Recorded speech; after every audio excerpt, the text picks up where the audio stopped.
수지 맞은 우리가 방송되었습니다. 장윤자의 삽질은 끝이 없는데요. 결국 사고를 치고야 말았죠. 어디다 내놓기 부끄러운 엄마라. 그냥 집에만 있으면 좋겠는데 꼭 여기저기 쑤시고 돌아다니면서 사고를 치죠. 도영이의 걱정은 기우가 아니었어요. 걸어다니는 시한폭탄 장윤자는 결국 진나영의 시댁에 무작정 찾아가서 자기가 안주인인 마냥 행세를 했죠. 가정부를 부려먹는 것부터 시작해서 얼음공주 김마리의 방 안으로 밀고 들어가 이것저것 구경한답시고 향수도 뿌려보고 김마리의 물건들을 자기 것인 마냥 만져보죠. 그러다 한 원장과 김마리의 흉을 보기 시작합니다. 100% 쇼윈도 부부다. 한 원장과 최선영이 보통 사이가 아니다. 이런저런 뒷담화를 하다가 김마리에게 딱 걸렸죠. 가정부만 별채로 보내놓으면 아무도 없는 자기 세상인 줄 알았지만 작가가 장윤자를 그리 둘 리가 없었죠.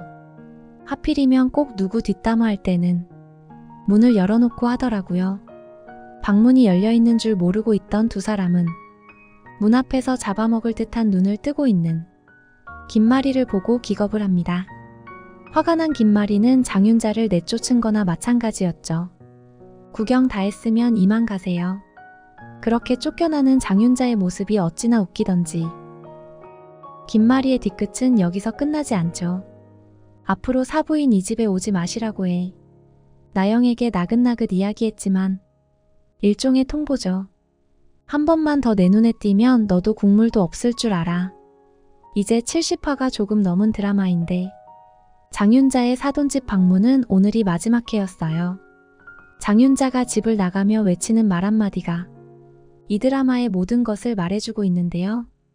너는 뱃속의 아이만 잘 지켜. 장윤자의 이 말은 뱃속의 아이를 지키지 못할 거라는 일종의 복선일 텐데요. 진나영의 완벽한 계획도 결국은 콩이의 유산으로 모든 게 수포로 돌아가게 되겠죠. 저번 리뷰에서도 했던 말인데요. 하루빨리 진나영의 유산을 진심으로 기원해봅니다. 저도 이해를 못했던 최선영의 소송 포기를, 수지도 이해를 못한 건 마찬가지였죠.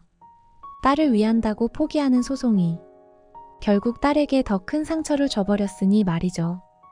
자신의 불행의 씨앗인 장윤자의 딸로 살아가는 게 과연 수지가 행복한 일일지요.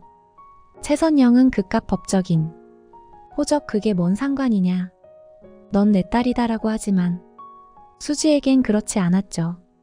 자기를 버린 엄마의 딸로 살고 싶지 않아 호적을 팠는데 알고 보니 자기를 그렇게 만든 사람이 지금의 엄마 장윤자인데 수지가 단 하루라도 그 여자의 딸로 살고 싶겠어요? 최선영은 정말 답답한 사람이네요. 얼마 전 친구랑 이 문제로 이야기했는데요. 최선영의 저런 오지랖이 결국 남편도 뺏기고 딸과 생이별했던 게 아니었는지 뭐가 옳고 그름을 제대로 판단 못하는 것 같아요. 사람이 마냥 착하기만 해서는 늘 당하고 살기 마련인데 최선영이 그런 사람이라 장윤자같이 허술한 인간한테도 당한 것이었겠죠. 지금이라도 각성해서 장윤자나 진나영에게 꼭 복수해주기를 바랄 뿐이죠. 그들의 만행을 감춰줘야 할 이유가 1도 없는데 왜 감춰주는지 이해를 못하겠어요. 생명의 은인인 한진태 원장에게 장윤자 폭탄과 진나영 쓰레기를 투척하는 게 과연 보답인 건지 최선영이 정신 차리고 모든 사실을 하루빨리 한진태에게 털어놓았으면 좋겠네요. 우리와 수지는 서로 이별을 택하고 남매가 되는 길을 선택하는 것 같죠. 당장은 힘들고 아프겠지만 그게 옳겠죠. 최선영은 결국 소송을 이어가고 승소하게 될 테고요. 수지는 최선영의 딸이 되겠죠. 그럼 두 사람은 잠시 동안은 남매가 될 텐데요. 한동안은 고구마를 잔뜩 안겨줄 것 같은 예감이 들죠. 서로 사랑하지만 남매 사이가 되어버려서 정리해야 되는 연인들의 아픔을 몇 하나 더 지켜봐야 하는 건지 채우리가 현우가 되어 김마리의 아들이 되기 전까지는 다들 한여름 폭염보다 더 짜증나는 고구마를 먹게 될 것 같아요. 최선영과의 사이를 의심하는 김마리와 함께 일부러 마당집을 찾아가는 한진태는 우리 아무 사이도 아니다. 그냥 오래된 인연일 뿐이다 라고 이야기하겠지만 김마리도 꽉 막히고 자기만 아는 사람이라 오히려 더 불쾌해할 것 같죠. 하지만 이곳에 온 게 꼭 불쾌하지만 않을 수 있는 게 아마도 이곳에서 드디어 김마리와 채우리가 정면으로 마주치게 될 것 같은 예감이 들죠. 얼마 전 채우리의 모습을 보고 뭔가 이상한 느낌을 받았던 한진태처럼 김마리는 더 이상한 느낌을 받겠죠. 채우리의 모습에서 죽은 고승환의 모습을 떠올리게 될 것 같은데요. 그날의 강렬한 기억은 김마리를 정신없이 흔들어 놓겠죠. 죽은 현우의 아빠를 닮은 채우리. 더군다나 우리 현우와 나이도 같은데 최선영의 입양아라니. 설마 나의 잃어버린 아들 현우일까? 세상에 도플갱어라는 게 정말 존재하는 것일까? 오만 가지 상상을 하다가 점점 현우에 대해 뒷조사를 하게 되고 결국은 보육원의 자료들까지 확인하게 되고 추후엔 유전자 검사를 통해서 자신의 아들임을 알아차리게 되겠죠. 두 가지 풀리지 않는 의문이 있는데요.